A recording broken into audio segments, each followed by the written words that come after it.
Good morning, dear students. Today we are going to start the part 2 of chapter 3 History, the Delhi Sultans. In our previous class, we were finding about the Delhi Sultans.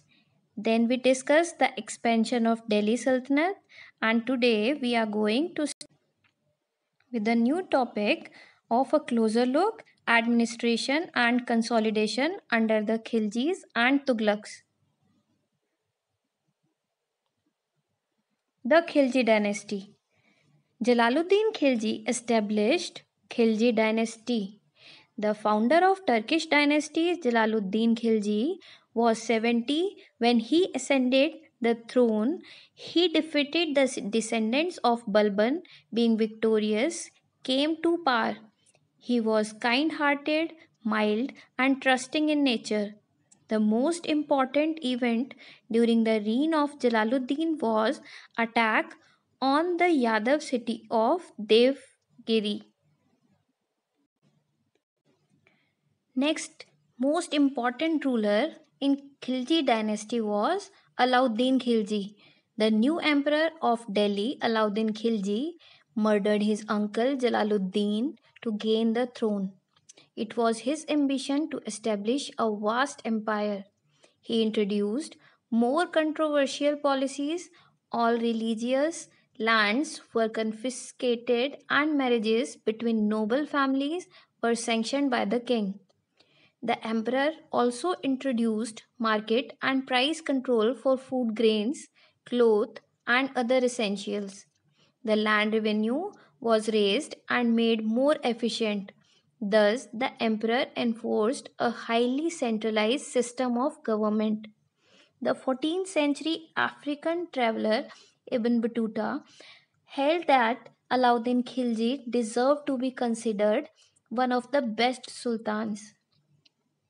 But he was also known to be a cruel ruler. Alauddin Khilji's ambition was to conquer the world like Alexander the Great, but he could not fulfill his wish. Here in this map, you can see the empire of Alauddin Khilji. After Khilji dynasty came the Tughlaq dynasty.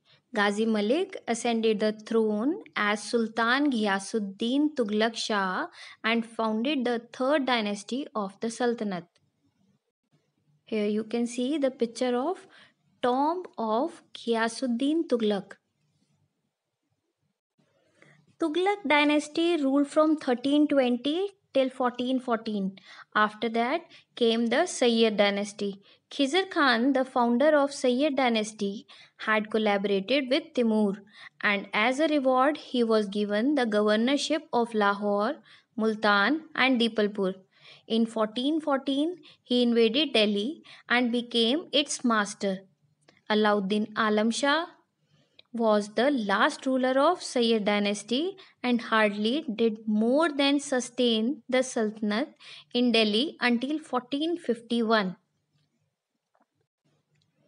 After 30-70 years of chaotic rule, Behlol Lodi, recognized as primus inter pares by his compatriots, acquired control of Delhi and led the foundation of Lodi dynasty. The Lodis ruled for 75 years, were Afghans by race. The last Lodi Sultan, Ibrahim Lodi, was defeated and killed by Babur in the First Battle of Panipat in 1526. With the fall of Lodis, the Sultanate of Delhi also ended. Ibrahim Lodi was the last Sultan of Delhi Sultanate. He has been described as an arrogant man who treated the Afghan nobles with little respect. The nobles revolted and invited Babur, the king of Kabul, to help them overthrow Ibrahim Lodi. Taking advantage of the situation, Babur invaded India.